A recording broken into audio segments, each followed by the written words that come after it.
La michetonneuse est une profiteuse qu'on appelle plus communément michto. Oh, I see,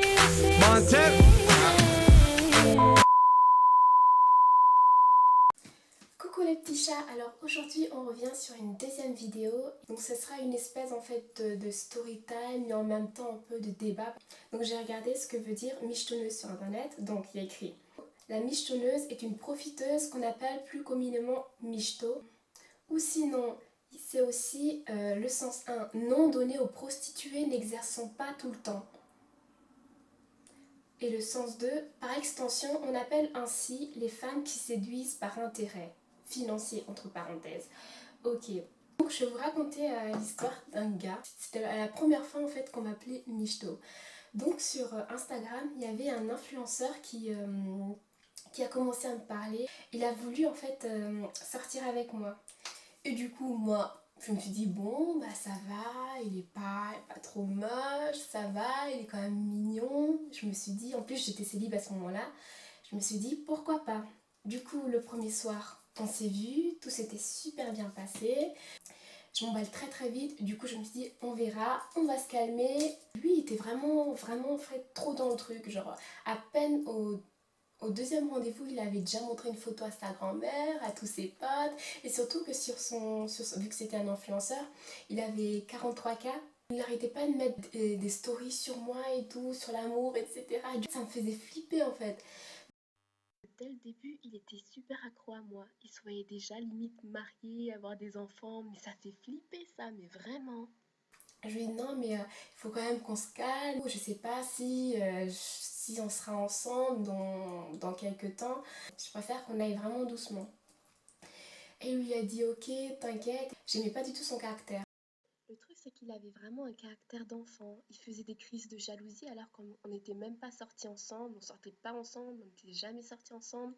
Il voulait fouiller dans mon téléphone pour regarder avec qui je parlais, si je regardais des gens pour lui. Mais non, pas du tout. Pas du tout. Ensuite, quand il n'avait pas ce qu'il voulait, il boudait. Il boudait pendant plusieurs minutes et j'étais obligée de venir lui parler et d'essayer de le calmer. Par la suite, quand on sortait, il disait à tout le monde que j'étais sa femme limite, que j'étais sa future copine, que ce soit ses potes, ses followers sur Instagram, mais vraiment tout le monde. Ça me gênait énormément parce que j'étais pas du tout dans le même état d'esprit que lui. Pour moi, je savais pas trop si je voulais de lui ou autre chose parce que son caractère me bloquait énormément. À la fin, j'ai fini par lui dire non, désolé, enfin, je pense qu'entre nous, c'est pas possible. Son caractère et mon caractère, ça ne collait vraiment pas du tout. J'ai préféré vraiment arrêter.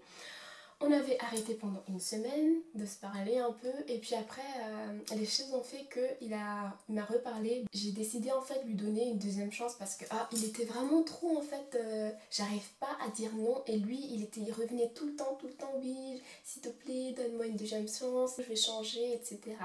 Enfin on s'est fréquenté environ un mois. Tout au début, quand on sortait ensemble, on allait, je sais pas, un peu manger dehors, aller au cinéma. C'est toujours moi qui payais ma part. Lui, il payait sa part et moi la mienne. Quand je sortais avec mes copains, j'ai toujours payé ma part. Du coup, je trouvais ça vraiment normal en fait. Pour moi, c'était logique. On m'avait jamais réellement payé quelque chose, à part des petits cadeaux à Noël ou à mon anniversaire. Sinon, quand j'allais manger au resto avec mon copain, c'était toujours moi qui payais. Enfin, c'était normal. Et à partir de la troisième semaine, troisième semaine, que je le fréquentais. Et là, il a commencé en fait à me payer des petites choses. Par exemple, quand on allait manger, je sais pas, au McDo ou au Vapiano, quelque chose comme ça, c'est lui qui payait. Donc, bien sûr, je le remerciais, je trouvais ça mignon qu'il fasse des petits efforts. À un moment, on était allé à Primark où lui voulait faire du shopping. Et moi, personnellement, à ce moment-là, j'avais pas envie. Du coup, je me suis dit non, je vais rien acheter. Et lui, vraiment, il insistait. Il a fini par m'acheter des petits trucs. Donc, en gros, c'était un petit sac. Tout ça, ça a coûté 40 €.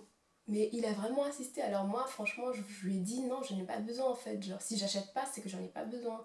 Mais lui, il a tellement insisté que j'ai fini par dire oui. Quand vraiment à la fin, c'était fini, je lui avais dit que voilà, je voulais pas. Là, franchement, il a commencé à dire que j'étais une michto. Et là, j'ai pas compris parce que franchement, je l'ai jamais en fait forcé. J'ai jamais forcé à faire quelque chose qu'il ne voulait pas. Par exemple, pour les 40 € de Primark, c'est pas moi qui a voulu. Je lui ai pas dit non, est-ce que tu pourrais m'acheter tout. Je lui ai même pas fait les yeux doux en fait pour qu'il m'achète des choses. Du coup, j'ai vraiment pas compris pourquoi le pourquoi du comment. Pourquoi c'est moi la michto alors que c'est toi qui as insisté en fait pour l'acheter. Dès que c'est fini, j'ai le mauvais rôle. Alors que au début, pour me pécho, en gros, tu t'as voulu en fait tout me montrer et là d'un coup quand c'est fini, tu regrettes. Bah non. Si vous avez fait quelque chose de bien et qu'à la fin vous regrettez, ça veut dire que vous l'avez pas fait avec le cœur en fait. Ça veut dire que vous l'avez juste fait pour l'épater. Mais ça sert à rien parce qu'au final, vous allez finir par regretter. Qu'est-ce qu'il m'avait dit? Je vais vous lire les messages. À un moment, il a commencé à plus trop me parler. Genre, je sais pas, il était en fait... il était en fait vexé que je ne veuille pas sortir avec lui. Mais moi, je voulais quand même de lui en tant qu'ami. Enfin, on s'entendait bien, mais pour sortir avec lui, je voulais pas. Et du coup, par exemple, un jour, je lui ai fait, tu fais quoi? Et là, il me dit, rien. Mais un rien tout sec. Genre vraiment tout sec. Et je lui dis, pas de Netflix? Il me fait, non. J'ai fait, mais t'as un peu l'air froid avec moi. Et il me fait, non. Je fais, ok. Enfin, je fais, quoi. Et là, il m'envoie un point. Genre, c'est un truc de gamin envoyer un point. Genre, un point pour dire quoi? Ça veut rien dire du tout. Du coup, là, ça commençait à me saouler en fait, parce que justement, c'est ça que j'aimais pas chez lui. Il était vraiment gamin dans sa manière d'être. Je lui dis, mais fais pas des trucs comme ça avec moi. J'ai pas envie de jouer. Et après, il a vu le message, mais il a pas répondu. Je me suis dit, mais il se fout de moi. C'est là où vraiment j'ai décidé en fait d'arrêter. Genre, j'ai pas envie, j'ai pas le temps en fait. C'est toi qui a voulu me gérer, entre guillemets, et c'est toi qui fais le malin. Je trouve que c'est pas normal. Moi, je lui ai juste dit, ouais, non, je veux pas en fait. Je veux pas sortir avec toi. Je trouve que c'est normal. Si maintenant je serais sortie avec lui, bah ça aurait pas marché, donc je préfère ne pas le faire. Je lui ai dit, bon, tu arrêtes de faire le gamin. Oui, t'as vu mon message, t'as pas répondu, mais enfin vraiment, je comprends pas. Et après, je lui ai dit, je te remercie de m'avoir bien traitée, d'avoir fait en sorte que je me sente bien et importante, même si c'était un petit temps. Je ne suis pas quelqu'un qui crache sur les gens, alors voilà, maintenant chacun fait sa route et c'est peut-être mieux comme ça. Mais en tout cas, merci beaucoup et bonne continuation. Genre, je suis quelqu'un comme ça, quand je finis avec quelqu'un, je préfère quand même finir avec une petite touche positive et il m'a quand même bien traité, il n'a pas été super méchant avec moi ni rien, du coup je préfère quand même lui dire oui bah merci pour tout, mais voilà, ça marche pas, du coup voilà, chacun fait sa route. Et là, quand il a vu ça, il a commencé à m'appeler.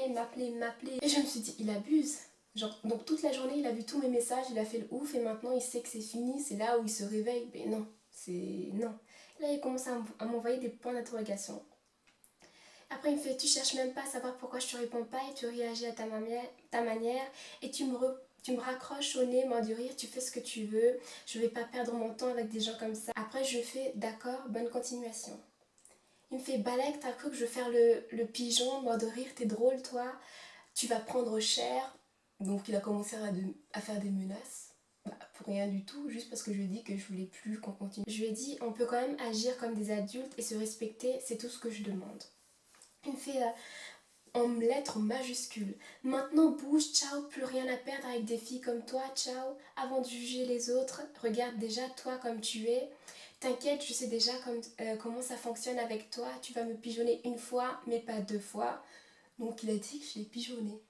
J'aimerais savoir à quel moment je l'ai pigeonné. Je me dis, mais le seul truc qu'il m'a offert, c'est peut-être un McDo, de McDo, et les 40 balles de chez Primark. En aucun cas, je lui ai dit achète-moi ci, achète-moi ça. C'est ça en fait ce que je comprends pas. Est-ce que c'est ça être michto? Genre même si on demande pas et qu'on reçoit quand même, c'est ça être michto? Enfin, je sais pas. Et après, il a fait si tu savais comme j'ai les nerfs contre toi, tu voulais même pas me répondre, je vais vraiment te faire du mal. Et après, je lui ai dit je comprends. Et après, il a terminé par au revoir. Vous voyez juste comment en fait c'est la situation. Juste parce que j'ai dit non, on peut pas conclure, ça finit par ça. Par autant de grands mots, oui, je suis une michto, je ne comprends pas. Vraiment, je suis dépassée par les événements. Normalement, l'histoire se termine là, mais quand j'ai commencé à monter cette vidéo, il a commencé en fait à draguer une de mes amies. Donc bien sûr, je suis allée lui parler alors que ça faisait 5 mois qu'on s'était plus parlé et je lui ai dit ouais que ce serait bien en fait qu'il arrête de draguer mes copines et alors que je sais très bien en fait qu'il fait ça pour m'énerver donc ça me plaisait pas quoi. Sur ce coup, du coup, il a commencé vraiment à s'énerver, à me traiter de tous les noms et là il a décidé en fait de faire du slut shaming.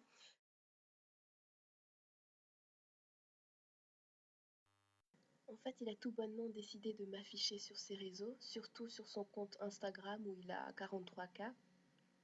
Sauf que il a créé une fausse conversation de moi où, soi-disant, j'ai envie de lui, voilà, sucer sa chose.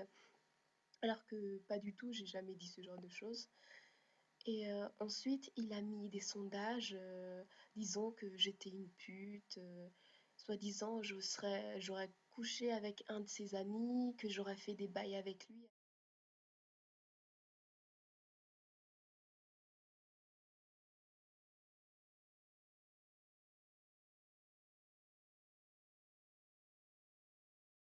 Je suis perdue, je me dis, c'est quand même incroyable en fait de nos jours.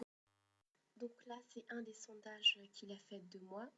Et il a aussi mis une vidéo sur Snap de moi où je suis en train de dormir. Soi-disant, j'aurais abusé avec un de ses potes. Voilà.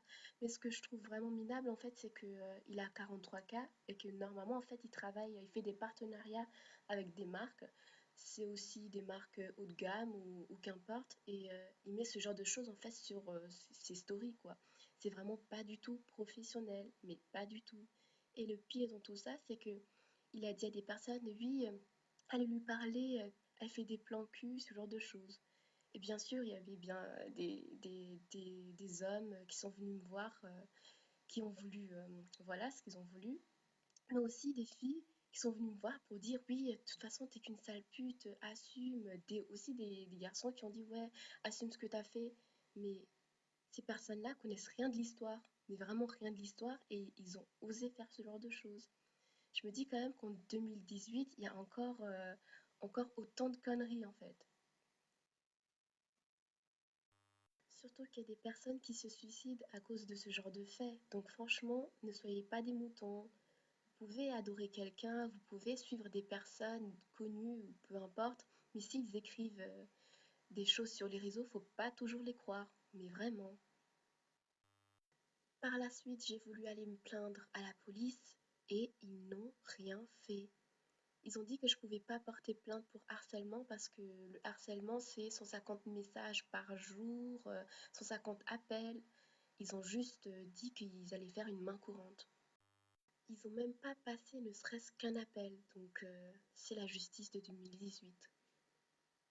En tout cas, merci de m'avoir écouté. J'espère vous revoir à très bientôt et n'oubliez pas de commenter en bas ce que vous en pensez de tout ce que j'ai dit. Aimez aussi et si vous voulez voir d'autres vidéos, n'hésitez pas à cliquer sur la cloche pour avoir les notifications.